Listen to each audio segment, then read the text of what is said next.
DM साहब को ज्ञापन देने आए थे? जी, मैं डीएम साहब के पास अपनी फरियाद लेकर के आई हूँ कि रोज प्रतिदिन में मुझे मानसिक रूप से टार्चर किया जा रहा है। मेरे परिवार के खिलाफ में षड्यंत्र रचा जा रहा है, मेरे खिलाफ में षड्यंत्र रचा जा रहा है। और ये षड्यंत्र के सूत्रधार जो है वो आदरणीय हमारे पूर्व सांसद सुब्रत पाठक जी, जिन्होंने हमारे गेस्ट हाउस को लेकर के हमें ये कहा कि हम भूमाफिया हैं। मैं आप सब लोगों को ये बात को अवगत करा देती हूँ कि हमारी जितनी भी जमीनें हैं 35-40 बीघे से ज्यादा जमीन नहीं, और जिसमें हम मेरे खुद के नाम पे सिर्फ 3 बीघे जमीन है। और 3 बीघे जमीन वाली महिला कैसे भूमाफिया हो सकती है? और 35-40 बीघे की जमीन में हम मेरे ससुर साहब, मेरी सासू माँ, मेरे हस्बैंड और मेरे देवर देवरानी 6 लोग आते हैं। इतनी सी जमीन में कैसे लोग भूमाफिया हो जाते हैं? जो ये बड़ा उससे कह रहे हैं कि चपुन्ना के भूमाफिया। और रही बात मेरे गेस्ट हाउस की, राधा रानी गेस्ट हाउस की, तो आज इन्हें ये पर लग रहा है कि वो हमने सरकारी भूमि में बनाया है, अवैध जमीन पे कब्जा किया है।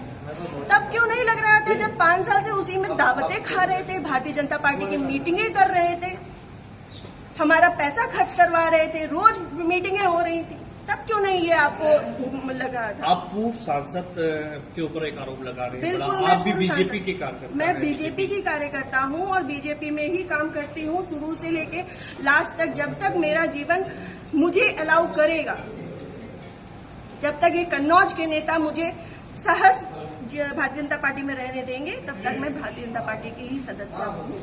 पार्टी में आपने इसकी उच्च पद पे लोगों से शिकायत की है? मैंने ये इस विषय के बारे में यहाँ से लेकर प्रदेश अध्यक्ष तक को सबको सारी बातें पता है, और आज से नहीं पता है, ये पिछले 2 सालों से पता है।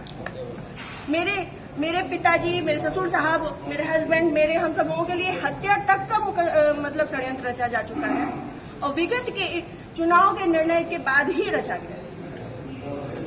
पिछली 4 जून को रिजल्ट आया है, पिछली 3 जून को ये हमारे गांव गए थे। हमारे गांव जाकर के इन्होंने, हमारे राइवल्स हैं जो, उनके घर जाकर के इन्होंने 2 घंटे की बैठक रखी जिसमें षड्यंत्र रचा गया।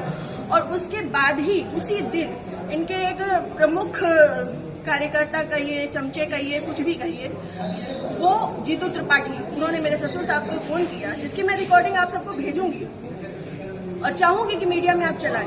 उन्होंने मेरे ससुर साहब को धमकी दी कि अगर चपुन्ना चुनाव नहीं जीता तो आपको 4 तारीख के बाद देख लिया जाएगा।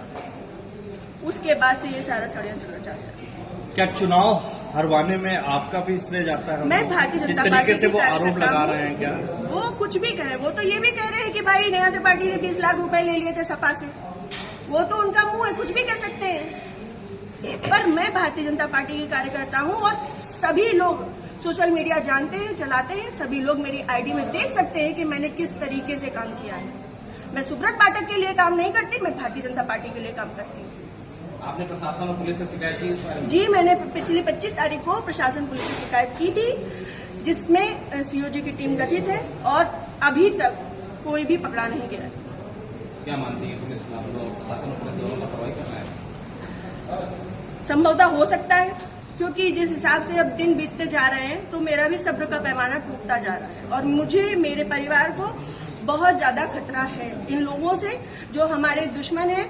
क्योंकि सुब्रत पाठक जी ने, हमारे जो राइवल्स हैं, सभी आजीवन कारावास के मुजरिम हैं। सभी आजीवन कारावास के मुजरिम हैं। मैंने इसमें लिख के भी दिया है, संदीप तिवारी, प्रदीप तिवारी, मनोज अग्निहोत्री, ये बलात्कारी केस पे और आजीवन कारावास, गैंगस्टर, इन पे सब तरीके की धाराएं लग चुकी हैं इनमें, ऐसे लोगों के साथ में। और जिसको इन्होंने हम लोगों की सुपारी दी है, अखिलेश यादव उर्फ छक्की, वो इनके, हाँ, यहाँ ठटिया का ही निवासी है, गांव झहुआ, वो इन लोगों के साथ में, सुब्रत पाठक के साथ में भी जेल में रहा है और इन लोगों के साथ में भी जेल में रहा है और अभी फरार है। और इन लोगों की मोटरसाइकिल भी उनके पास है, अभी तक वो भी बरामद नहीं हुई। ये लोग सिर्फ मेरा मानसिक, शारीरिक और चारित्रिक शोषण करते आ रहे हैं 2 साल से। मैं 3 साल से मैं बहुत ज्यादा परेशान हो चुकी हूँ। अब ये चीजें नहीं होंगी। आज आपने जिलाधिकारी से बातचीत की, क्या उन्होंने आश्वासन दिया? उन्होंने मुझे पूर्ण आश्वासन दिया है कि इस पे निष्पक्ष जांच होगी, क्योंकि हमारे पास रिकॉर्ड्स भी हैं, हमारे पास सबूत भी हैं और बहुत सारी चीजों के सबूत हैं। समय आने पे मैं वो सब आपके सामने रखूंगी। जिले में जो भी भ्रष्टाचार हो रहा है, जो जिला पंचायत में भ्रष्टाचार हो रहा है, जो ब्लॉक प्रमुख में भ्रष्टाचार हो रहा है, ब्लॉक में भ्रष्टाचार हो रहा है, वो सारी चीजें मैं आप सब लोगों के सामने रखूंगी। अगर आपकी सुनवाई आज नहीं होती तो आगे क्या कदम उठाएंगे आप? मैं आप लोगों का सहारा लूंगी और आप लोगों का सहयोग, मुझे पूर्ण विश्वास है कि मेरे साथ हमेशा रहेगा और मैं इस पे अपनी अंतिम सांस तक अब फ्रंट के पैमाने में आकर के लड़ूंगी। Thank you.